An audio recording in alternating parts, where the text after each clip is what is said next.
Hola, ¿qué tal? Bienvenidos a otro nuevo vídeo del canal.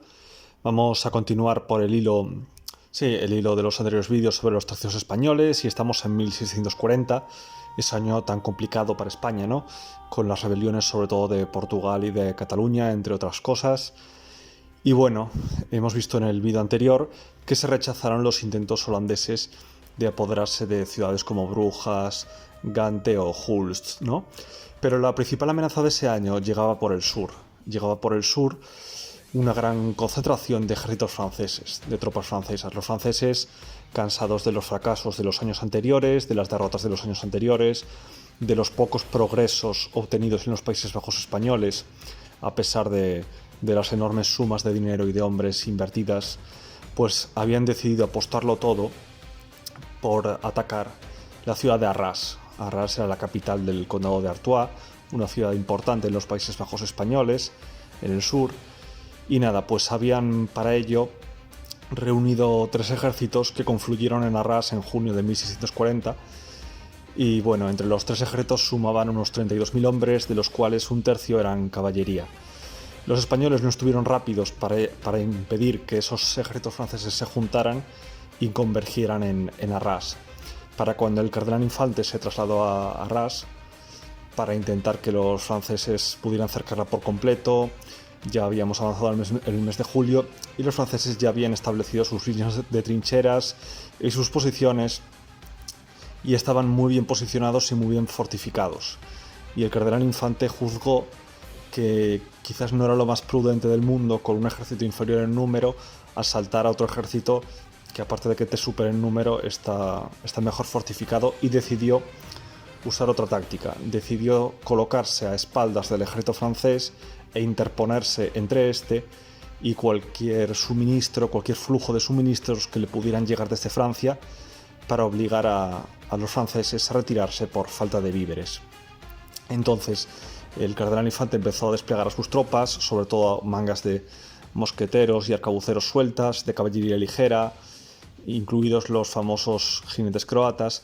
Empezó a desplegarlos pues a lo largo de la ruta por la que pasaban los carros y convoys franceses con provisiones, y se dedicaron a eso, a hacer guerra de guerrillas e interceptar las provisiones que iban al ejército francés, y le fueron causando muchísimos problemas de abastecimiento.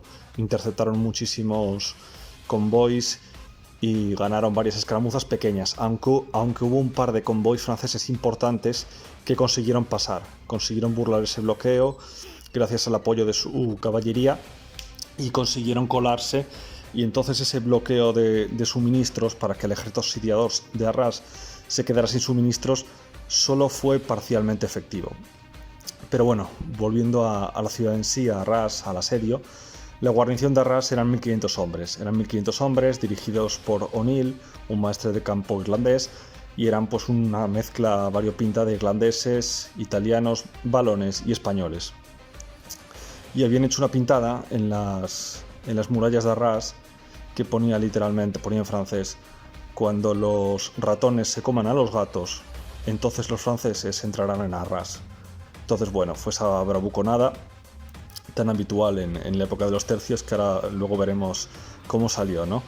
Entonces, bueno, en decir que entre el ejército francés de asedio se encontraban las mejores unidades del ejército galo, se encontraban varios regimientos de la guardia de Corps, se encontraban los mosqueteros de la Guardia del Rey y de la Guardia del Cardenal, e incluso la Guardia Suiza, que normalmente eran los guardaespaldas del rey cuando estaban en el palacio y vigilaban el palacio en Francia, ¿no? Casi nunca iban a la batalla, pues en este caso sí. Entonces, bueno, ahí Francia había puesto toda la carne en el asador y había puesto todos sus esfuerzos en este asedio. Entonces, después de asegurar su posición, los franceses empezaron a cavar trincheras de aproximación para acercar sus baterías a las defensas exteriores. Los asediados, la guarnición, hizo dos salidas a lomos de caballos, dos salidas que, aunque terminaron siendo rechazadas, causaron bastante problema a los franceses y obligaron a intervenir a su caballería pesada y a todos sus regimientos de élite, y les demostraron que los asediados estaban dispuestos a plantar cara, ¿no? Entonces, bueno, aún así las obras de aproximación francesas fueron avanzando y se abrieron varias brechas en un par de defensas exteriores. Una de esas defensas exteriores fue tomada al asalto por los suizos tras un duro combate cuerpo a cuerpo, un combate de picas, y otra de ellas también fue tomada por 2 regimientos franceses veteranos. Entonces, bueno, ahí los asediadores hicieron un intento de acercar los cañones, moverlos hacia el terreno conquistado, hacia las defensas exteriores conquistadas, para poder bombardear la muralla desde cerca, pero los defensores hicieron una salida que rechazó a la Guardia Suiza, acabó con el comandante de la Guardia Suiza y lo evitó. Entonces la Guardia Suiza, pues heridos en su orgullo, más adelante lanzaron otro segundo intento, y esta vez sí que consiguieron acercar los cañones y empezar a bombardear la plaza desde cerca, ¿no? Entonces estábamos ya llegando a agosto de 1640, y se estaba produciendo una situación peculiar, una situación en la que el resultado de este asedio estaba pendiente de un hilo, porque los franceses estaban a punto ya de acceder a la muralla de la ciudad en sí y a poder realizar una brecha en ella, pero a su vez se estaban quedando sin víveres, porque la fuerza del cardenal Infante estaba situada a sus espaldas, interceptando sus convoys, y aunque, como ya dije antes, no conseguían interceptarlos todos, sí que interceptaban la mayoría. Y entonces era una carrera contra reloj. ¿Qué va a pasar primero? ¿Los franceses se van a quedar sin suministros o van a poder abrir brecha antes de que eso suceda? Entonces, bueno, el rey de Francia y Richelieu prepararon un convoy, digamos, definitivo desde el norte de Francia con provisiones y con una escolta de 5.000 hombres. Entonces, los comandantes franceses, que eran Chaulnes, Chatillon y la Meilleraye, pues decidieron quitar del ejército sitiador, del ejército que tenían, una fuerza de 10.000 hombres, sobre todo de caballería, para ir a encontrarse con el convoy que venía, para hacerle de escolta y que los españoles no lo interceptaran.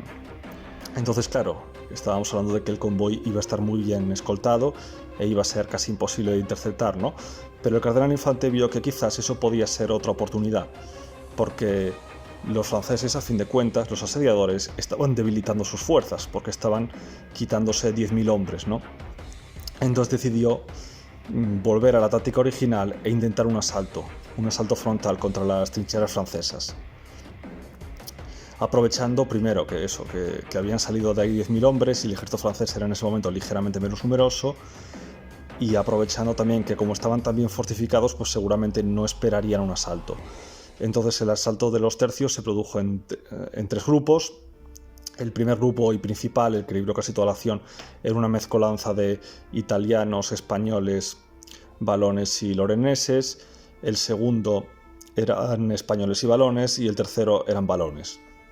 Entonces se produjo ese ataque español por los 3 puntos, y en el punto principal, en el que había españoles e italianos, pues sucedió un episodio bastante desafortunado, y es que el duque de Lorena, que era el que había ordenado a las tropas, porque el cardenal Infante había delegado esa función en él, se saltó el privilegio de los españoles y colocó a los italianos en vanguardia.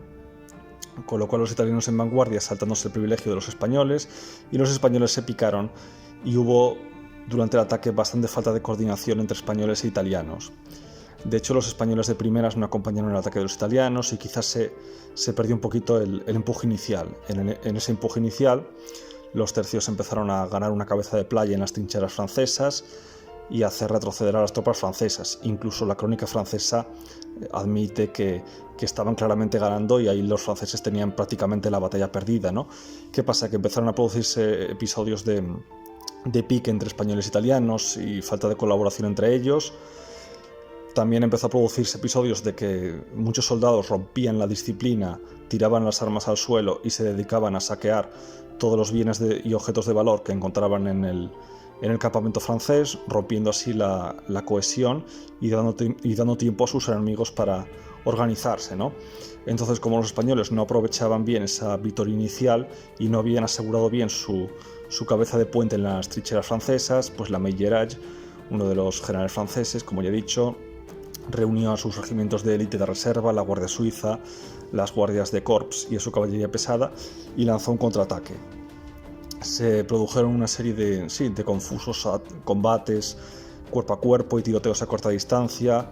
Las posiciones ganadas por los españoles fueron cambiando de manos, eran conquistadas por un bando, reconquistadas por otros, y todo el tiempo De hecho, algunas posiciones llegaron a cambiar de manos hasta 4 veces. Al final, después de varias horas de reñido combate, los tercios españoles tuvieron que retirarse, sobre todo debido al apoyo de la artillería francesa, que tenían 3 cañones en buena posición para disparar, mientras que los hispánicos solo se habían llevado 6. Entonces, bueno, al final las tropas del cardenal Infante tuvieron que retirarse. Las bajas francesas parece más o menos admitido que entre muertos y heridos tuvieron entre 600 y 700. Las bajas hispánicas varían mucho en función de qué fuente se consulte, porque según fuentes propias, según fuentes hispánicas, fueron 500 y según fuentes francesas fueron 2000. Lo más probable es que, bueno, aquí como siempre hay 3 versiones, la mía, la tuya y la verdad. Entonces, bueno, en cualquier caso, los del cardenal Infante perdieron la oportunidad de romper el bloqueo de Arras. Y en los días siguientes lo que sucedió fue que una mina francesa voló un lienzo de la muralla. Voló un lienzo de la muralla y es más, los franceses mandaron un mensajero a O'Neill, al jefe de la guarnición, a decirle que tenían más minas listas para ser voladas y volar más licios de la muralla y lanzar un asalto general si no se rendían, y que podía mandar a un hombre de confianza si quería comprobarlo. O'Neill mandó un par de hombres de confianza, los franceses les dejaron pasar y esos hombres de la guarnición comprobaron que efectivamente los franceses tenían más minas en posición de volar otro lienzo de la muralla y crear una segunda brecha, ¿no? Entonces decidieron entablar negociaciones para capitular y de hecho se les permitió capitular con todos los honores. Salieron con sus armas, con las mechas de las armas encendidas, tocando tambores y con sus estandartes, ¿no? La forma más honorable posible de capitular. Y de hecho salieron escoltados durante un trayecto bastante importante, fueron escoltados por caballería francesa que les escoltó de vuelta hacia territorio hispánico. Esta caída de Arras, esta victoria francesa en Arras, fue la primera victoria francesa importante desde que Francia decidiera intervenir en la Guerra de los 30 años en 1635, porque los años anteriores prácticamente solo había cosechado fracasos, éxitos muy pequeños e incluso varias derrotas serias. Entonces 1640 fue el año en el que el plan del cardenal Richelieu y el plan de los protestantes en Europa empezaba a funcionar. Empezaban a crecer los enanos a la monarquía hispánica, sobre todo con esas rebeliones en Cataluña y Portugal. España estaba atendiendo cada vez a más frentes, estaba siendo acosada en más frentes que nunca, y Arras fue la primera plaza importante perdida en los Países Bajos españoles, aunque fuera muy por la mínima. Eso sí, los franceses tuvieron muchísimas bajas a lo largo del asedio, no solo de la batalla en sí, sino del asedio. Tuvieron muchos problemas de abastecimiento porque, a pesar de haber conquistado Arras, la caballería ligera española, incluidos los jinetes croatas, seguían dificultando la llegada de convoys para consolidar esa posición, seguían dificultando la llegada de convoys con víveres e incluso lanzaban pequeñas incursiones de saqueo al norte de Francia.